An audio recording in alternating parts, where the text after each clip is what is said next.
வணக்கம் மக்களே. வணக்கம் மக்களே. என்னுடைய சேனல் நீங்கள் தேர்ந்தெடுத்ததற்கு மிக்க மகிழ்ச்சி. சப்ஸ்கிரைபர்கள் அனைவருக்கும் மிக்க நன்றி. இன்றைக்கி ஒரு சிம்பிளான ஒரு சாலட் ரெசிபி தான் பார்க்க போகிறோம் லஞ்சுக்கு. இப்போ ஒரு கைப்பிடி அளவுக்கு நம்ம லெட்யூஸ் எடுத்துருக்கிறேன். அடுத்து இப்போ கிரேப்ஸ் கட் பண்ணி வச்சுருக்கோம். இது வந்து ஒரு 5லேருந்து 6 வரைக்கும் கிரேப்ஸ் கட் பண்ணியிருக்கிறேன். ஒரு வெள்ளரிக்காய் கட் பண்ணியிருக்கோம். பாதாம் ஒரு 7லேருந்து 8 வரைக்கும் இப்போ எடுத்து கட் பண்ணி தான் சேர்த்துருக்கேன். வால்நட் ஒரு 6 வால்நட் சேர்த்துருக்கோம். வெள்ளரி விதை சேர்த்துருக்கோம். இது வந்து 1 டேபிள் ஸ்பூன் அளவுக்கு இப்போ சேர்த்துருக்கோம். பரங்கி விதை 1 டேபிள் ஸ்பூன் சேர்த்துருக்கோம். அதுக்கப்புறம் இது cranberry seed, cranberry dry fruit தான் சேர்த்துருக்குறோம். இது வந்து ஒரு 2 டேபிள் ஸ்பூன் சேர்த்துருக்கோம். நிலக்கடலை ஒரு 20 கடலை இருக்கும் சேர்த்தாச்சு. இப்போ கூடவே தக்காளி சேர்த்துருக்கோம். ஒரு மீடியம் சைஸ் தக்காளியில் பாதி தக்காளி இப்போ சேர்த்துருக்கோம். கேரட் ஒரு சின்ன கேரட் சேர்த்துருக்கேன். வெங்காயம் பெரிய வெங்காயத்தில் ஒரு 1/4 வெங்காயம் சேர்த்துருக்கோம்.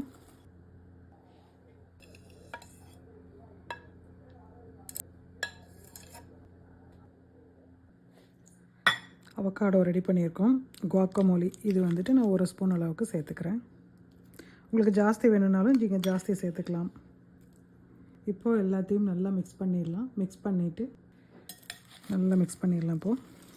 இப்போ நம்ம செஞ்சிட்ருக்க சேலட் 2 பேருக்கான சேலட் செய்கிறோம். உங்களுக்கு அளவு ஜாஸ்தி வேணும்னாலும் இதே மாதிரி நீங்கள் சேர்த்துக்கலாம்.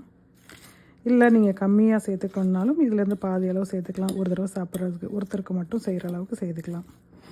இப்போ நல்லா ஃபுல்லாக மிக்ஸ் பண்ணிட்டோம். இப்போ நான் இதிலேருந்து பாதி மட்டும் எடுத்துகிட்டு தயிர் சேர்த்து நான் மிக்ஸ் பண்ண போகிறேன்.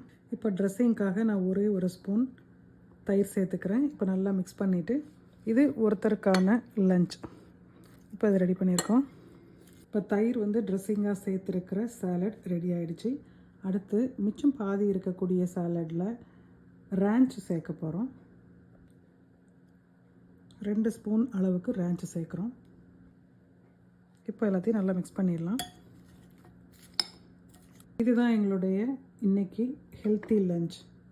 நீங்களும் இந்த ரெசிபியை ட்ரை பண்ணி பாருங்கள். ரொம்ப சிம்பிள் அண்ட் ஹெல்த்தியானது. ரொம்ப லைட்டாகவும் இருக்கும், ரொம்ப வயிறு ஃபில்லிங்காக இருக்கும். அந்த மாதிரிலாம் இல்லை, ரொம்ப லைட்டாக இருக்கும். டயட்டில் இருக்கிறவங்களுக்கு இந்த ரெசிபி உங்களுக்கு ஹெல்ப்ஃபுல்லாக இருக்கும். நீங்களும் ட்ரை பண்ணி பாருங்கள். ட்ரை பண்ணி பார்த்துட்டு எப்படி இருக்குன்னு எனக்கு கமெண்ட்டில் சொல்லுங்கள்.